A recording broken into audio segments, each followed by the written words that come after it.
series we are studying class 10th, so let's continue. In previous video we have completed till question number 12, so let's start from question number 13 of exercise 5.2. Question number 13 is, how many 3-digit numbers are divisible by 7? Let's think. How many number divisible, 3 digit की हम बात कर रहे हैं और 7 से divisible होना चाहिए नंबर। तो आप तो सोचिए 3 डिजिट नंबर, तो पहला 3 डिजिट नंबर कौन सा होगा जो 7 से डिविजिबल होगा। तो पहले हम ये सोचते हैं कि भैया 3 डिजिट नंबर स्टार्ट कहाँ से होते हैं। तो 3 डिजिट नंबर स्टार्ट्स फ्रॉम 101, ठीक है। पर 101 हमारे काम का नहीं है, क्यों? क्योंकि ये 7 से डिविजिबल नहीं है। आप 7 से डिवाइड करके देखिए। नेक्स्ट आपने देखा 102 को आपने डिवाइड करके देखा तो 7 से ये भी नहीं होगा divisible. 103 is also not divisible. 104 ये सब डिवाइड करके आप चेक कीजिए। अगर आपको समझ नहीं आ रहा है कि डिवाइड में, या डायरेक्टली देख रहा हूँ कि 7 की टेबल में नहीं आ रहा है, इसलिए मैं यहाँ से कैंसिल आउट कर दे रहा हूँ। 104 भी नहीं आ रहा है। 105 जो है वो पहला ऐसा नंबर हो रहा है जो 7 की टेबल में आ रहा है। क्यों? क्योंकि अपने को क्या चेक करना है, 3 डिजिट का नंबर भी होना चाहिए और 7 से डिविजिबल भी होना चाहिए। तो भैया इससे छोटा तो 100 होता है, या 100 आप 100 भी चेक कर सकते हैं। 100 तो डिविजिबल होता ही नहीं, इसलिए मैंने लिया नहीं, जबकि स्टार्टिंग 100 से ही होना चाहिए। 100, 101, 102, 103, 104 ये कोई भी डिविजिबल नहीं है। सीधा कौन डिविजिबल है? 105। सो एपी का जो फर्स्ट टर्म होगा वो कितना होगा? 105। आई बात समझ में? क्यों? क्योंकि 3 डिजिट का स्टार्टिंग नंबर जो 7 से डिविजिबल है वो 105 है। So this will be what? Our A. ये हमारा ए होगा। अब डिफरेंस कितना होगा sir? Difference is very simple. चाहे किसी क्वेश्चन में वो दे के मल्टीपल, या चाहे किसी क्वेश्चन में दे वो डिविजिबल, तो हमेशा जो कॉमन डिफरेंस वही होता है जो क्वेश्चन में जिस नंबर का डिविजिबल या मल्टीपल बोला है, दैट इज 7।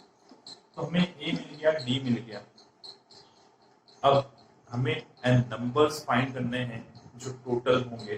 तो इसके लिए एक चीज और अपन पता कर लेते हैं। क्यों? क्योंकि हमें कोई भी 3 चीज पता होनी चाहिए किसी क्वेश्चन को सॉल्व करने के लिए।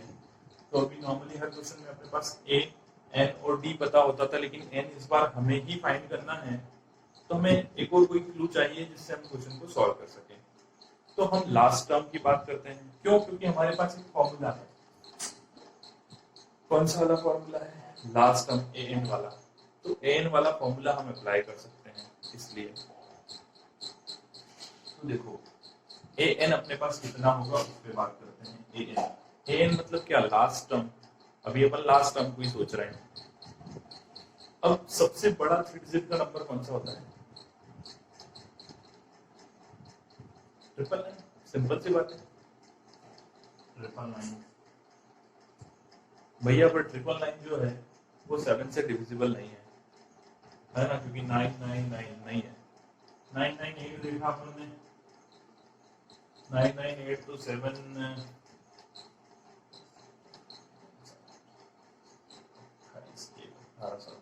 ये भी नहीं है। अगला देखा 997, तो ये भाई साहब भी नहीं है। आपको 7 से डिवाइड करके देखना है एक्चुअल में। मैं भी वही कर रहा हूँ।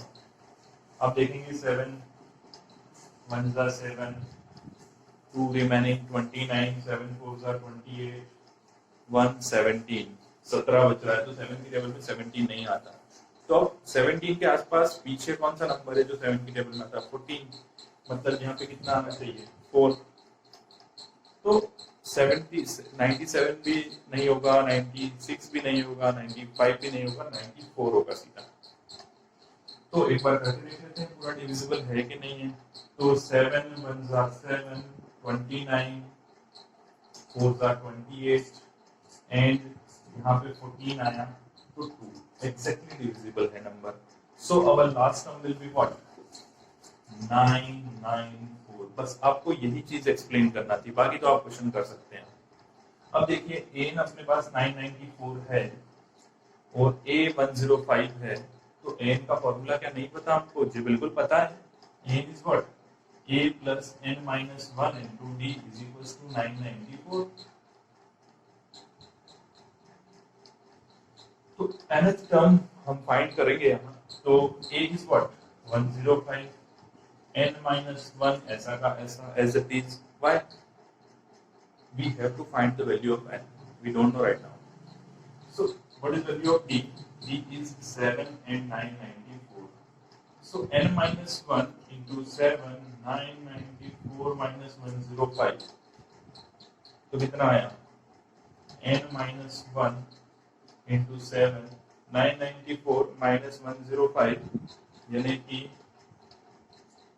ये 894 और 889। अब इसको डिवाइड करते हैं 7 से। सो n माइनस 1 यहाँ कर लेते हैं। n minus 1 is equal to 889 by 7 ऐसा होगा, क्योंकि यहाँ 7 से डिविजिबल है। ठीक है, तो n माइनस 1 7 से डिवाइड किया हमने, तो 7 1 जा 7, 118, 2 जा 14 और 49 बचा तो 77, मतलब 7 7 जा 49, तो 127। तो n is equals to what? 127 plus 1, n is equals to 128। ऐसे 128 नंबर्स होंगे 3 डिजिट के जो 7 से डिविजिबल होंगे। ये आंसर है। और लास्ट में आपको वर्ड्स में लिखना भी है। So there are 128 numbers या 3 digit numbers which are divisible by 7। इसी तरह से आपको मल्टीपल वाला भी कोई क्वेश्चन दे तो आपको करना है, जैसे कि यहाँ पर नेक्स्ट क्वेश्चन ही दिया है। देखो, how many multiples of 4 lie between 10 and 250। तो मैं आपको हिंट बता देता हूँ इस क्वेश्चन की, आप सेल्फ ट्राई कीजिएगा, हो जाएगा बहुत इजी क्वेश्चन। तो 10 के बाद 4 का मल्टीपल कौन आता है? 4 की टेबल, ये तो आप जानते हैं, दैट इज 12। तो यह स्टार्टिंग पॉइंट यही होगा हमारी जर्नी का। तो दैट इज व्हाट ए, ये हमारा ए मिल गया हमें। कॉमन डिफरेंस क्या है? बोलो बोलो बोलो, क्या है? अभी तो बताया था, जिसका डिविजिबल हो या जिसका मल्टीपल हो वही हमारा कॉमन डिफरेंस होता है। मतलब क्या? d is equals to 4। दो चीज पता चल गई। अब लास्ट में ये देखना है कि हमारा nth टर्म कौन सा होगा, लास्ट टर्म कौन सा होगा। तो an की बात करते हैं।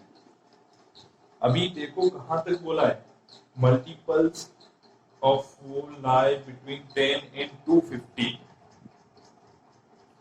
तो भैया 250 क्या 4 से डिविजिबल है? देखो 250 4 से डिविजिबल है क्या? नहीं है। देखो 24 होता है 4 की टेबल में, और फिर 10 बच रहा है, 10 4 की टेबल में आता ही नहीं है। 9 नहीं होगा क्योंकि इवन नंबर है। 18 होता है क्या 4 की टेबल में? नहीं होता। 7 भी नहीं होता। 6 को ट्राई कर लो, 256, एक मिनट, सॉरी 246, तुमने कुछ गलत कर गया फिर। तो यहाँ 24 की बात कर रहे हैं। तो अगेन एक बार बात करते हैं, 250 तो था नहीं, 249 की बात करें, 9 होगा नहीं, 8 की बात कर देते हैं, ये हो जाएगा 248 जो वो हो जाएगा। एक्चुअली मैंने यहाँ 5 लिख दिया था, तो उस वजह से मुझे वापस करना पड़ा। तो 248 आप देखिए, 8 टाइम्स तो 24 हो रहा है और 2 टाइम्स 8 हो रहा है, और 49 और 50 वाला डिविजिबल था नहीं। मतलब लास्ट टर्म क्या हो गई? an अपना हो गया 248। बस सिमिलर क्वेश्चन है, अब आप सॉल्व कर लीजिएगा और बहुत अच्छे से हो जाएगा। आई होप आपको ये दोनों क्वेश्चन बहुत अच्छे से समझ में आए और आप डिविजिबल और मल्टीपल वाला क्वेश्चन अच्छे से कर पाएंगे। नेक्स्ट क्वेश्चन हम नेक्स्ट वीडियो लेक्चर में कंटिन्यू करते हैं। Thank you, have a nice day.